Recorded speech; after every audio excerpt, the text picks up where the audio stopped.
Le manuscrit interdit. Imaginez un homme seul, assis à la lueur d'une bougie dans une auberge d'Amsterdam.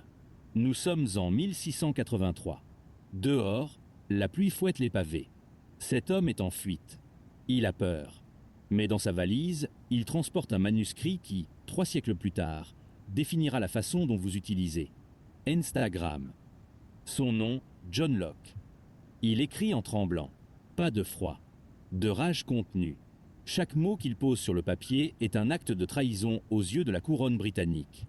S'il est arrêté, ce n'est pas la prison qui l'attend, c'est la potence. Mais il continue d'écrire. Car certaines vérités valent la mort. L'homme qui défia un roi John, Locke, n'est pas un révolutionnaire armé d'un fusil. C'est un médecin, un intellectuel discret. Il fuit l'Angleterre car il a osé penser une idée dangereuse. Et si le roi n'était pas le propriétaire de ses sujets? Et si votre corps, votre esprit et votre travail vous appartenaient avant même que l'État n'existe? Reprenez, relisez cette phrase lentement. Avant même que l'État n'existe. C'est l'idée la plus subversive jamais formulée. Elle dynamite tout. Le pouvoir divin des rois, l'autorité absolue des empires, la soumission comme condition naturelle. Locke dit non. Vous n'êtes pas né pour obéir. Vous êtes né libre. Et tout pouvoir qui oublie cela est illégitime. Dans son auberge humide, tandis que les espions du roi Jacques II le cherchent dans toute l'Europe, Locke pose les fondations d'une révolution qui n'a pas encore eu lieu. Une révolution qui n'a toujours pas eu lieu. Le contrat que personne n'a signé pour Locke, l'état de nature, n'est pas l'enfer de Hobbes. C'est un monde de liberté, mais instable. Alors, on signe un contrat. Non pas pour devenir esclave, mais pour protéger ce qu'il appelle nos droits naturels. La vie, la liberté et surtout la propriété. Mais attention, la propriété, chez Locke, ce n'est pas l'accumulation. Ce n'est pas Jeff Bezos et ses milliards. C'est bien plus radical que ça. Votre propriété, c'est ce que vous mélangez avec votre travail.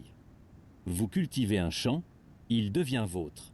Vous construisez une maison, elle est à vous. Vous créez une œuvre, elle vous appartient. Mais si vous accumulez au point de laisser pourrir des ressources pendant que d'autres meurent de faim, alors vous violez la loi naturelle. Car dans l'état de nature lockéen, on ne possède que ce qu'on peut utiliser. Le reste, c'est du vol. Oui, vous avez bien lu. Locke, père du libéralisme, dit que l'accumulation excessive, c'est du vol. Surpris, vous devriez l'être. Parce qu'on vous a menti sur ce qu'il a vraiment dit. Le contrat social, un marché, pas une soumission imaginée maintenant ce contrat. Pas un document poussiéreux. Pas une signature dans le sang. Non, c'est un accord tacite, renouvelé chaque jour par notre participation. Nous acceptons de céder une partie de notre liberté naturelle, la liberté de nous venger nous-mêmes, de faire justice seuls, en échange d'une chose, la protection de nos droits fondamentaux.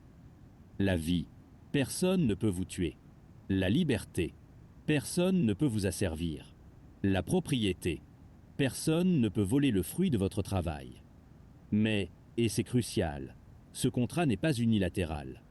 Si l'État échoue à protéger vos droits, si l'État devient lui-même le tyran, alors le contrat est rompu. Et vous avez le droit de résister. Locke appelle ça le droit de résistance. Le droit de dire non. Le droit de renverser un gouvernement qui vous trahit. C'est cette idée qui inspirera la Révolution américaine en 1776, la Déclaration des droits de l'homme en 1789, et chaque mouvement de libération depuis. Mais aujourd'hui, ce droit est attaqué de toutes parts. Le grand effacement laissait cette image du passé s'évaporer doucement. Et revenons à notre réalité, au monde numérique. Fermez les yeux un instant. Sentez le poids de votre téléphone dans votre poche. Ce petit rectangle contient votre vie, vos photos, vos conversations, vos pensées à 3 heures du matin, vos recherches secrètes, vos plaisirs coupables, vos peurs. Maintenant, la question, à qui appartient tout cela? Vous pensez à moi, évidemment. Vraiment, la grande trahison, aujourd'hui, Locke regarderait votre smartphone. Vos données, vos photos, vos mentions j'aime. C'est le fruit de votre travail. C'est votre propriété. Pourtant, quand Meta vend vos données, respecte-t-il le contrat social? Locke dirait, si l'application ne protège pas votre propriété, désinstallez-la. C'est le droit de résistance.